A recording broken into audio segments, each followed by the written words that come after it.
Hi guys, this is Miss Knight. Again, I am reading chapter 5 of Lord of the Flies today, Beast from Water.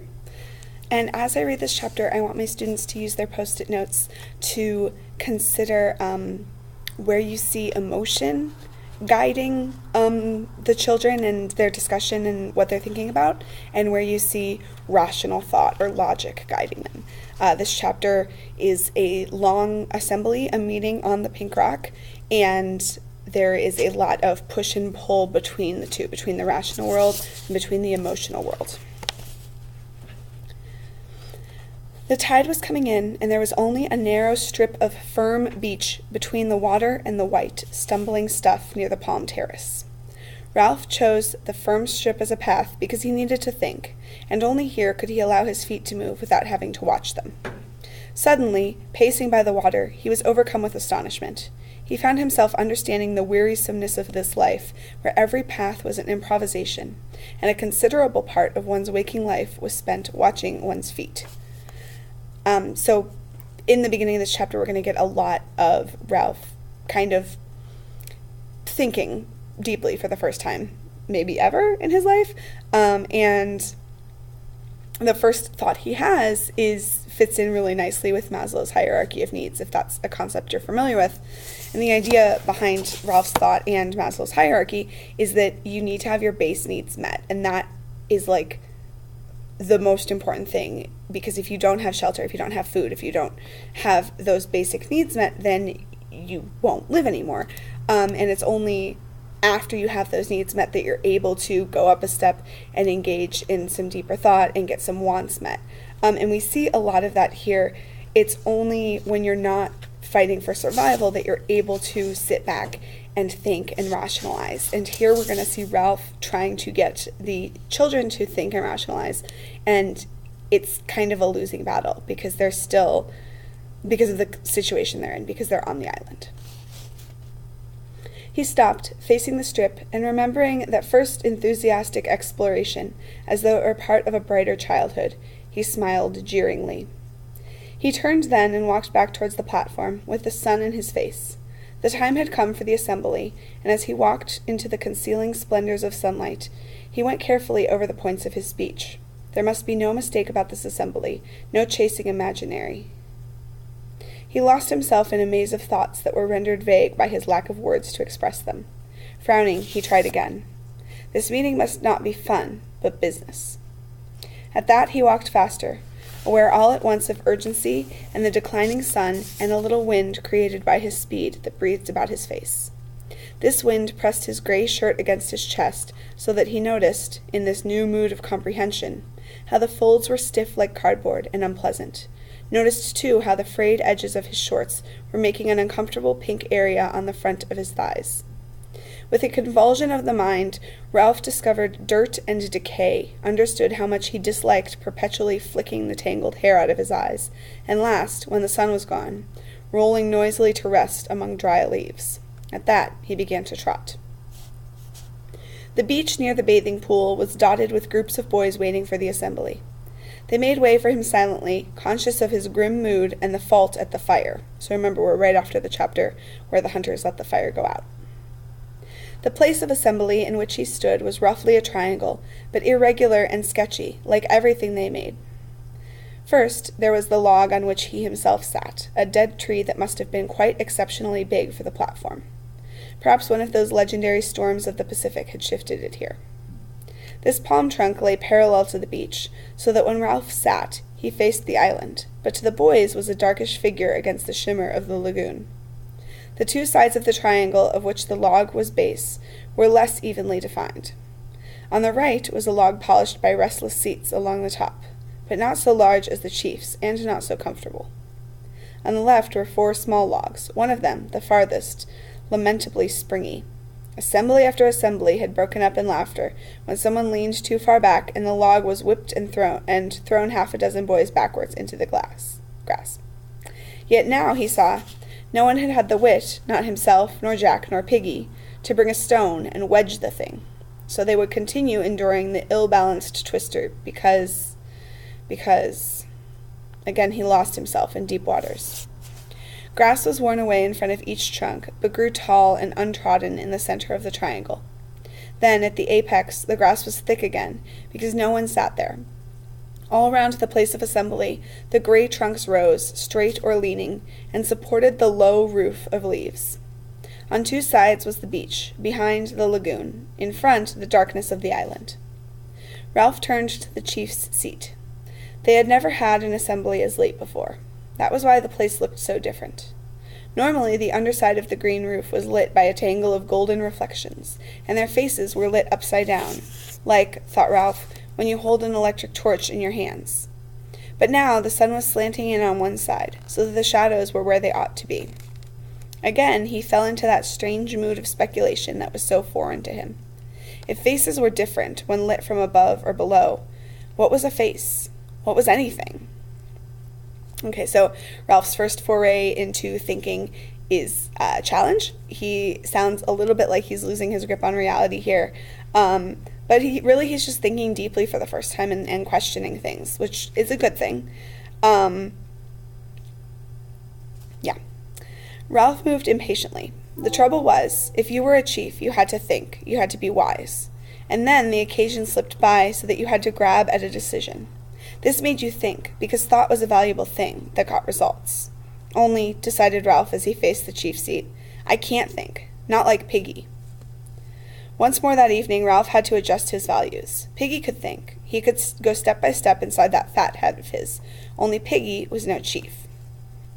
Okay, so here we see Ralph, now that he's kind of understood rational thought, he realizes that it's not a strength of his, and that it is a strength of Piggy's. And while he's been discounting Piggy this whole time, Piggy is the most intelligent person on the island and the best suited to help them get off of it, which is a sign of good leadership, right? A perfect leader doesn't know everything and do everything perfectly. They see their flaws and fill them. And this moment where he realizes that he needs Piggy to make him a better chief, is foreshadowed in the previous chapter where Jack and Ralph are fighting over the signal fire going out. And Golding writes that the link between Ralph and Jack snapped and fastened elsewhere, and that elsewhere is with Piggy. So Ralph is no longer linked with Jack. That link has broken, and it will continue breaking down in this chapter and beyond. But he has linked up. He has forged this alliance with Piggy that will continue. But Piggy, for all his ludicrous body, had brains. Ralph was a specialist in thought now, and could recognize thought in another. The sun in his eyes reminded him how time was passing, so he took the conch down from the tree and examined the surface. Exposure to the air had bleached the yellow and pink to near white and transparency. Ralph felt a kind of affectionate reverence for the conch, even though he had fished the thing out of the lagoon himself. He faced the place of assembly and put the conch to his lips. The others were listening for this, and came straight away. Those who were aware that a ship had passed the island while the fire was out were subdued by the thought of Ralph's anger, while those, including the little ones, who did not know, were impressed by the general air of solemnity. The place of assembly filled quickly. Jack, Simon, Maurice, most of the hunters on Ralph's right, the rest on the left, under the sun. Piggy came and stood outside the triangle. This indicated that he wished to listen, but would not speak, and Piggy intended it as a gesture of disapproval. The thing is, we need an assembly. No one said anything, but the faces turned to Ralph were intent. He flourished the conch. He learned as a practical business that fundamental statements like this had to be said at least twice before everyone understood them. One had to sit, attracting all eyes to the conch, and drop words like heavy round stones among the little groups that crouched or squatted. He was searching his mind for simple words so that even the little ones would be able to understand what the assembly was about. So this language that Golding's using in this paragraph suggests a really primitive society. Ralph is dropping words like large stones, keeping things really simple and straightforward so that everyone can understand. The people who are listening to him are in little groups that crouched or squatted. So he's really kind of setting this up as like the most basic, primitive, first human societies. And how is that going to play out? Later, perhaps, practiced debaters, Jack, Maurice, Piggy, would use their whole art to twist the meaning, but now, at the beginning, the subject of the debate must be laid out clearly. We need an assembly, not for fun, not for laughing and falling off the log. The group of little uns on the twister giggled and looked at each other. Not for making jokes or for, he lifted the conch in an effort to find the compelling word, for cleverness. Not for these things, but to put things straight. He paused for a moment. I've been alone. By myself I went, thinking what's what. I know what we need, an assembly to put things straight. And first of all, I'm speaking. He paused for a moment, then automatically pushed back his hair. Piggy tiptoed to the triangle, his ineffectual protest made, and joined the others. Ralph went on. We'll have lots of assemblies. Everybody enjoys speaking and being together. We decide things, but they don't get done. We were going to have water brought from the stream and left in those coconut shells under fresh leaves. So it was for a few days. Now there's no water. The shells are dry. People drink from the river. There was a murmur of assent. Not that there's anything wrong with drinking from the river. I mean, I'd sooner have water from that place, the pool where the waterfall is, than out of an old coconut shell. Only we said we'd have the water brought, and now not. There were only 2 full shells there this afternoon. He licked his lips. Then there's huts, shelters. The murmur swelled again and died away. You mostly sleep in shelters. Tonight, except for Sam and Eric up by the fire, you'll all sleep there. Who built the shelters? Clamor rose at once. Everyone had built the shelters. Ralph had to wave the conch once more. Wait a minute. I mean, who built all 3? We all built the first one, 4 of us the second one, and me and Simon built the last one over there. That's why it's so tottery. No, don't laugh. That shelter might fall down if the rains come back. We'll need those shelters then. He paused and cleared his throat. There's another thing. We chose those rocks right along beyond the bathing pool as a lavatory bathroom. That was sensible, too. The tide cleans the place up. You little uns know about that. There were sniggers here and there and swift glances. Now people seem to use anywhere, even near the shelters and the platform. You little uns, when you're getting fruit, if you're taken short, the assembly roared. I said, if you're taken up short, you keep away from the fruit. That's dirty. Laughter rose again. I said that's dirty. He plucked at his stiff gray shirt. That's really dirty. If you're taken short, you go right along the beach to the rocks. See? Piggy held out his hands for the conch, but Ralph shook his head. This speech was planned, point by point. We've all got to use the rocks again. This place is getting dirty. He paused. The assembly, sensing a crisis, was tensely expectant. And then, about the fire.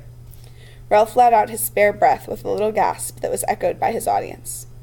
Jack started to chip a piece of wood with his knife and whisper something to Robert, who looked away. The fire is the most important thing on the island. How can we ever be rescued except by luck if we don't keep a fire going? Is a fire too much for us to make? He flung out an arm. Look at us, how many are we? And yet we can't keep a fire going to make smoke. Don't you understand? Can't you see we ought to die before we let the fire out? There was a self-conscious giggling among the hunters. Ralph turned on them passionately. You hunters, you can laugh, but I tell you the smoke is more important than the pig, however often you kill one. Don't all of you see? He spread his arms wide and turned to the whole triangle. We've got to make smoke up there, or die. He paused, feeling for his next point. And another thing. Someone called out, Too many things! There came murmurs of agreement.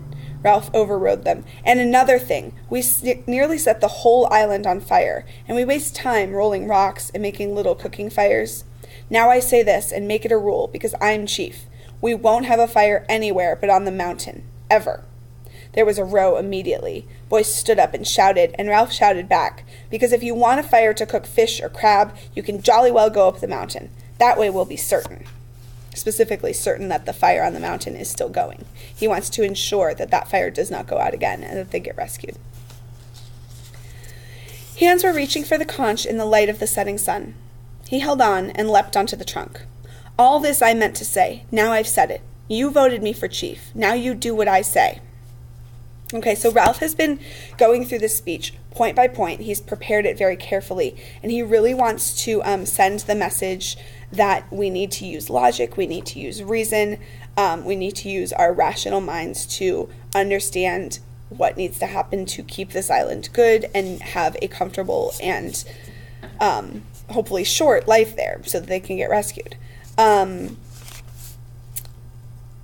Unfortunately, that's not how crowds work, and that's not how people work. He's not thinking about emotion, and he's not thinking about the ways that emotion guides people's behaviors and actions.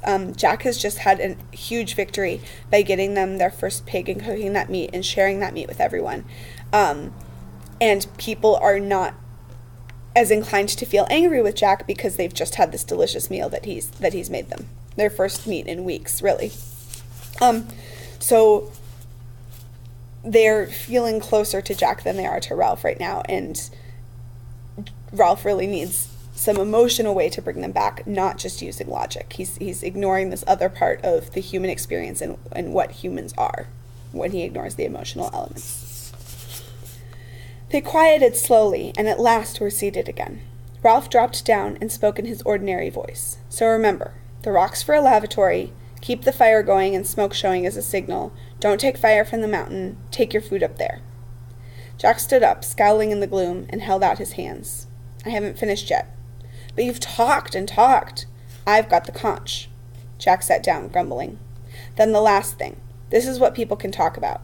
He waited till the platform was very still. Things are breaking up. I don't understand why. We began well, we were happy, and then... He moved the conch gently, looking beyond them at nothing, remembering the beastie, the snake, the fire, the talk of fear. Then people started getting frightened. A murmur, almost a moan, rose and passed away. Jack had stopped whittling. Ralph went on, abruptly. But that's little un's talk. We'll get that straight. So the last part, the bit we can all talk about, is kind of deciding on the fear. The hair was creeping into his eyes again. We've got to talk about this fear and decide there's nothing in it. I'm frightened myself sometimes, only that's nonsense, like bogies. Then, when we've decided, we can start again and be careful about things like the fire. The picture of 3 boys walking along the bright beach flitted through his mind. And be happy. Ceremonially, Ralph laid the conch on the trunk beside him as a sign that the speech was over. What sunlight reached them was level. Ralph stood up and took the conch. So this is a meeting to decide what's what. I'll tell you what's what. You little uns started all this, with the fear talk. Beasts. Where from? Of course we're frightened sometimes, but we put up with being frightened. Only Ralph says you scream in the night. What does that mean but nightmares? Anyway, you don't hunt or build or help. You're a lot of crybabies and sissies, that's what. And as for the fear, you'll have to put up with that like the rest of us. Ralph looked at Jack open-mouthed, but Jack took no notice. The thing is, fear can't hurt you any more than a dream. There aren't any beasts to be afraid of on this island. He looked along the row of whispering little uns. Serve you right if something did get you, you useless lot of crybabies. But there is no animal. Ralph interrupted him testily. What is this about? Who said anything about an animal?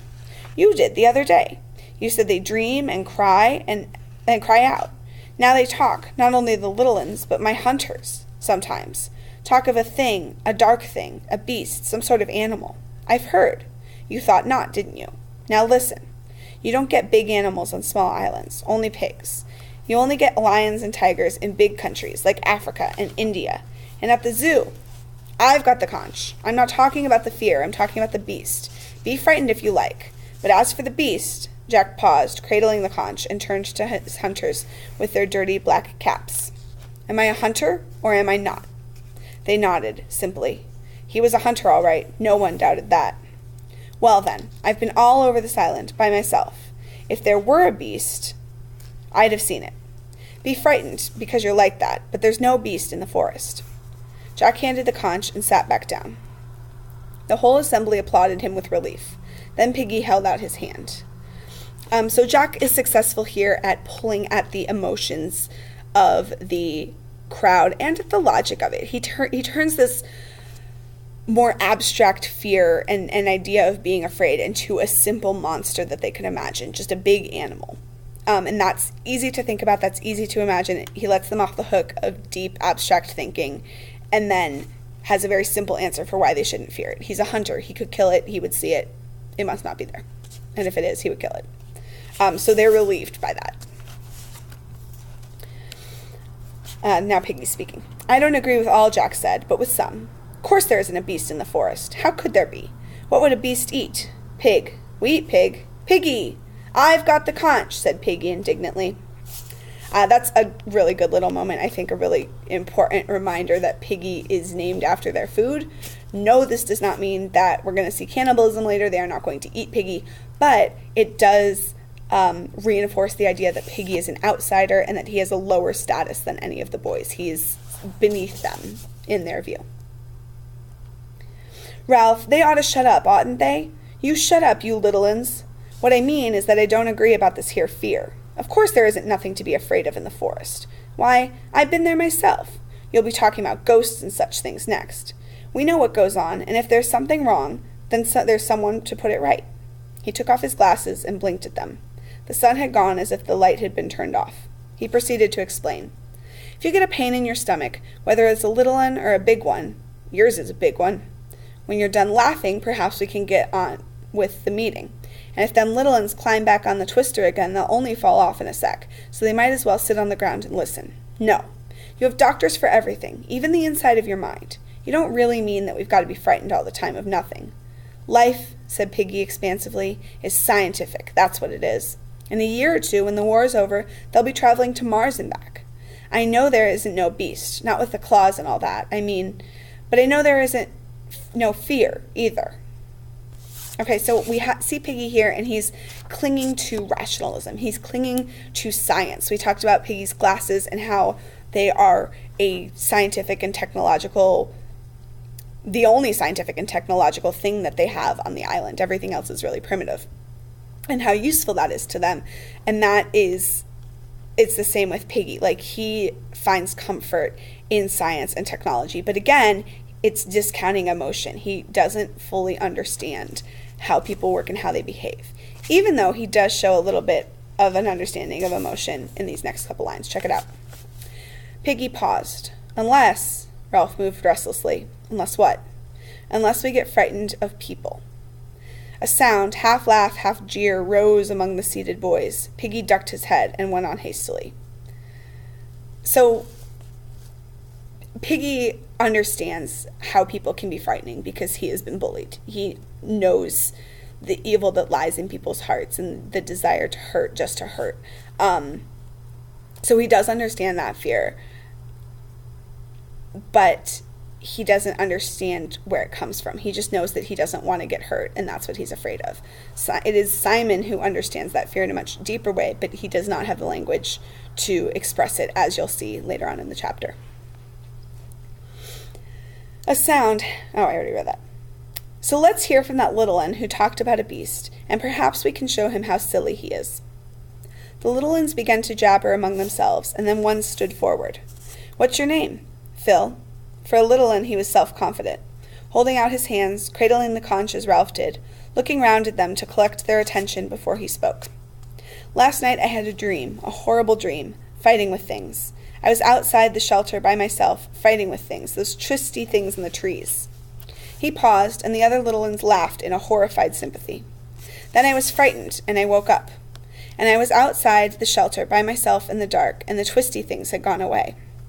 The vivid horror of this, so possible and so nakedly terrifying, held them all silent. The child's voice went piping on from behind the white conch. "And I was frightened and started to call out for Ralph, and then I saw something move among the trees, something big and horrid." He paused, half frightened by the recollection, yet proud of the sensation he was creating. "That was a nightmare," said Ralph. "He was walking in his sleep." The assembly murmured in subdued agreement. The little un shook his head stubbornly. "I was asleep when the twisty things were fighting, and when they went away I was awake, and then I saw something big and horrid moving in the trees." Ralph held out his hands for the conch, and the little un sat down. "You were asleep. There wasn't anybody there. How could anybody be wandering about the forest at night?"